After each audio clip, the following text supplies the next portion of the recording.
Hey, football fans, welcome back to another episode of Lions Latest, the show where we gather around and talk about the greatest team in the NFL, the Detroit Lions.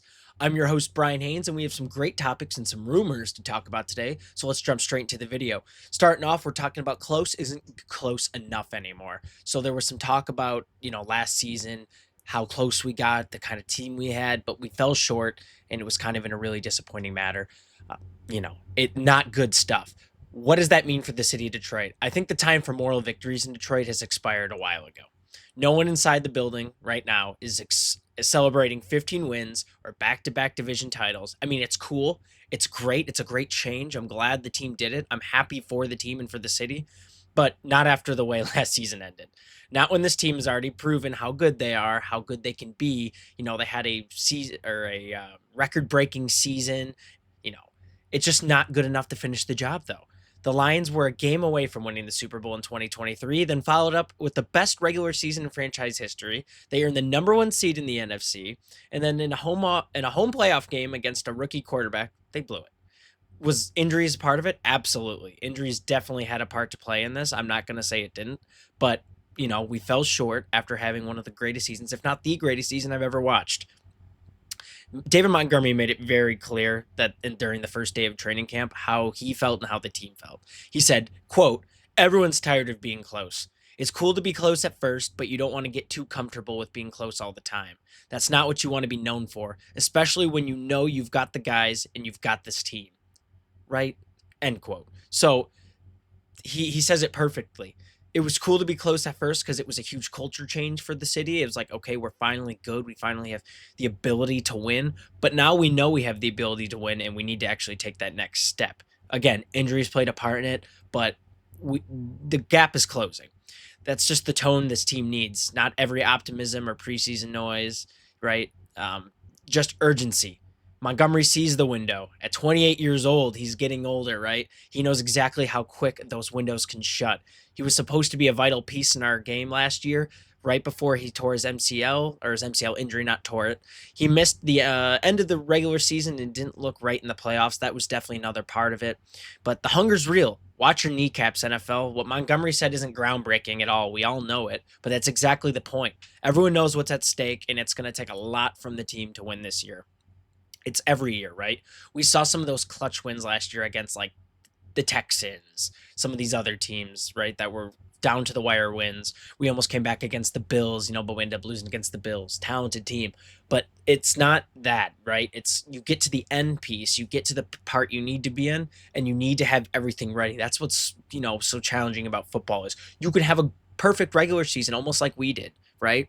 And then you get to the end and some of your injuries, some of these pieces fell apart, and it's you just no, not our year, I guess, right? There was this wrong, there was that wrong. Not saying it's the Lions' fault. Things happen, but like Montgomery said, being close just isn't close enough for this team anymore, and I think they really do need to step up and just get this win, get this big win, win a Super Bowl. Easier said than done. I know, but we're all thinking it. I think this season is definitely going to be like here we go, guys, kind of season. And I'm hoping to see some great stuff from them. Very excited, of course, to watch the Lions, especially with the pickups, some of the moves we made. Jared Goff's got his money now. He just became a father. So it's like there's a lot going on for the team, and I'm very excited for the players. Hopefully we have a great season. Moving on to our second topic. We are talking about what is the future for quarterback Hendon Hooker. So Jared Goff is firmly in place with the Detroit's starting quarterback spot for the next few years, and that's pretty clear heading into the 2023 NFL draft. So it was kind of surprise when a top 70 pick, number 68 overall, after a trade up no less, was used on quarterback Hendon Hooker. So Hendon Hooker had a fantastic college career. Let's talk about it. His career stats, he played 49 games for 632 completions. He had 944 attempts. His completion percentage was 66.9%. He had 8,974 passing yards, 80 passing touchdowns, only 12 interceptions, and then he had 517 rush attempts. He was 6'3", 217 pounds, and played for Virginia Tech, but then moved to Tennessee and played at Rocky Top. So Hendon Hooker had a very good college career. Hooker, however, suffered a torn ACL late in his final college season at Tennessee, which was going to make his rookie season with the Lions kind of a quote-unquote redshirt season. He was also an older prospect. He was already 25 entering the draft. Hooker won the number 2 quarterback job last year, but if only by default, really, guys. Nate Sudfeld proved incapable of providing legit competition, and Hooker then got some action and a few blowout wins last season, right? We were already up a bunch. Rest Goff, don't risk the injury. Let's see what Hooker can do. And, it was hard to tell if there was really anything there for him because he had these flashes in college, but we really do need to see it at an NFL level. Then late last season, the Detroit Lions brought Teddy Bridgewater back after he coached his high school alma mater to a state title. After that, Bridgewater was elevated over Hooker as the number 2 quarterback for the divisional round game against the Washington Commanders, no questions asked. The Lions added journeyman Kyle Allen to their quarterback depth chart this offseason, and that to me just shows they're not really trusting their backup here to get the job done when they need to get the job done, right? God forbid Goff gets injured. We haven't seen it yet, and all Lions fans are knocking on wood that we don't see it. But does Hendon Hooker have what it takes to step up and be the number 2 guy? Well, a reporter said Hendon Hooker was, Hendon Hooker, just as was the case last season. He mixes in some outstanding throws with some ponderous misses. And this was him talking about his first day at rookie camp, right? Hendon Hooker was the quarterback 3 during practice this past week. However, the Lions have usually rotated their backup quarterbacks between the second and third team offense during training camp, so Hooker is in line to get plenty of run time with the backups. Okay, so it's not anything to be worried about in that regard. He's still going to get his reps. He's still going to get his practice in. But if Allen wins the job, which is hardly out of the question, keeping Hooker as the number 3 quarterback would feel kind of completely pointless, if you ask me. And his trade value at this point is completely out the window. He's aged too much to the point where we haven't seen enough from him at his age to make him a real trade piece. There's not a ton of value going with him, so it would honestly just have to be a situation where we let him go and see if another team wants to grab him as an emergency backup, possibly a depth piece. I don't know. The Cleveland Browns have like 5-6 quarterbacks, so it's not out of the question that he could go somewhere else as a depth piece. But as it stands, I think we don't necessarily need Hendon Hooker, and it's sad because I really like Hendon Hooker, and I was really excited when we grabbed him. I saw what he did at Rocky Top, and I'm like, this is an explosive guy. He can use his legs. Having a dual threat quarterback is always exciting. It's always a good thing to have on your team, but it just didn't really translate to the NFL. Obviously, he had that injury, and that was a big part of it, but you could even see his pace, his quickness. It's definitely not NFL level. Which is just kind of upsetting, and it's kind of disappointing. I think, with enough reps and now that he's got this competition, someone, gunning for his backup job, it's going to give him that fuel to go and maybe, be greater, have more determination, have like a chip on his shoulder this, off-season, preseason. But whether or not he secures the number 2 spot and stays with the team for the next year, 2 years, it's really up in the air. And I don't really see him, elevating to that quarterback 1 spot with Goff on the team. I think that's pretty obvious. So I'm very curious to see what you guys think about Hendon Hooker. Let me know right now in the comments what you guys think about Hendon Hooker. Does he have a future on the team? Is there other teams in the NFL that could grab him and get real value out of him? You guys let me know. So with that being said, we're going to move on to our third topic of the day. We are talking about the potential signing of veteran cornerback Stefon Gilmore. So hear me out. After Rakestraw's injury, there was worry about depth in that outside position. The Lions have many bodies, but they don't have very many proven proven outside corners outside of their starters. That's where a name like Stefon Gilmore comes in. The 34-year-old remains unsigned and has made it clear he's not just looking for any opportunity. He just doesn't want to go and play somewhere. But the Motor City, which is in a great position and could be a very great opportunity for a defensive player like him, might just be his go-to spot. Gilmore played 15 games last season for the Minnesota Vikings and was far from washed at his age. He finished with 56 tackles, 9 pass breakups, and an interception with a tackle for loss.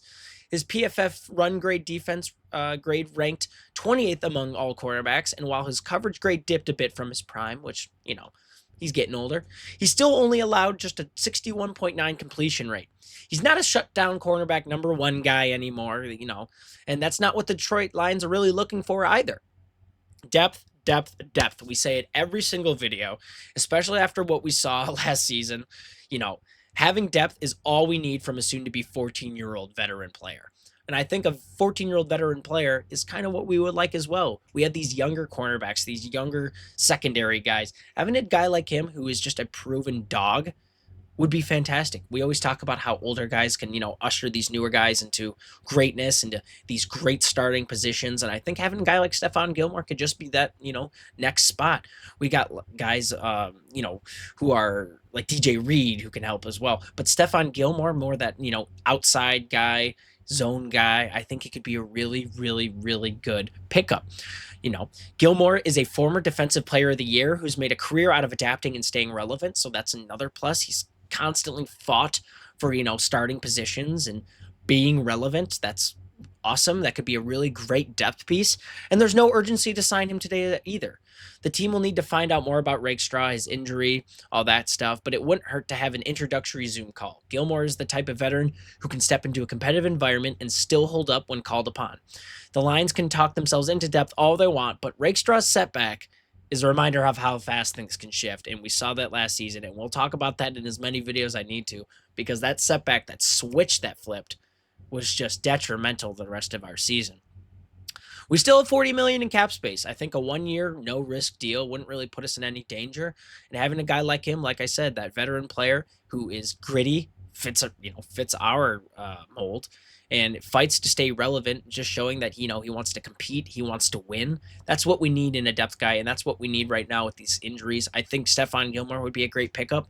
Let me know what you guys think, though. Let me know in the comments. Stefon Gilmore, great pickup, waste of a spot. I don't think the cap space is really that big of an issue because he'd be signed into a 1 year.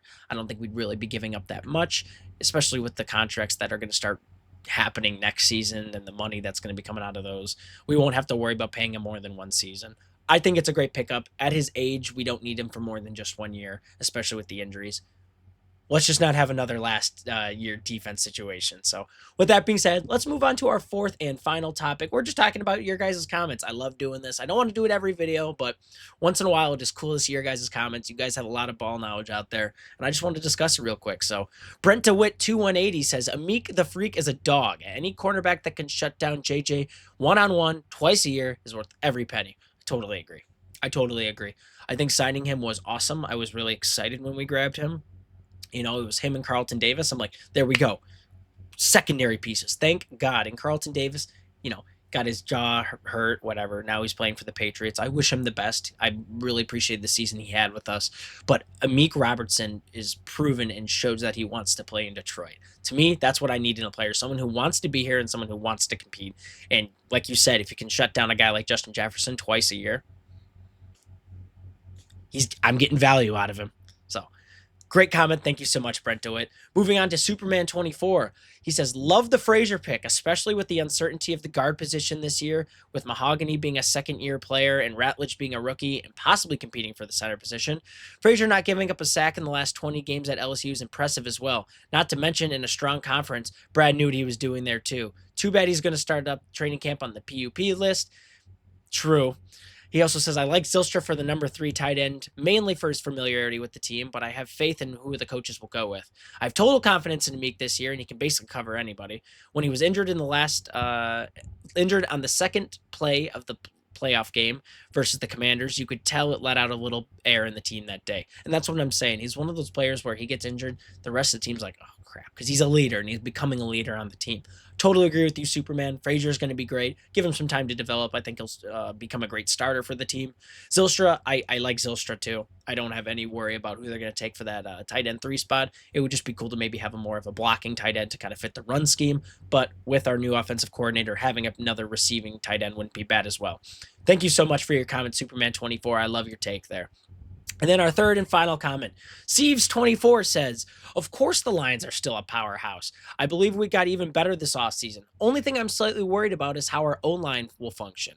And how soon will they get together? Will it be week 1, week 4? If not earlier, I think by week 3 we will see a stronger O-line hold. Super Bowl is still obtainable for this season, I believe. Go Lions. See, as I 100% agree with you. I think the O-line is going to get a lot of reps in this offseason, this preseason kind of deal, especially with the camps now happening. We got Ratledge signed. I don't think we should have any worry about the O-line really meshing. I think the biggest worry is going to be that center position and how well Ratledge holds it down. But with that being said, I trust the O-line coaches. They've done a great job in the past, and I think it's going to be a great season. So with that being said, thank you guys so much for watching Lions Latest. Make sure you like, comment, and subscribe. If you made it to this part of the video, let me know what you think about Stefon Gilmore and Hendon Hooker. What do you think their futures are going to be, and do we sign Stefon Gilmore? So with that being said, thank you so much for watching. I will see you guys in the next video, and you have a great rest of your days.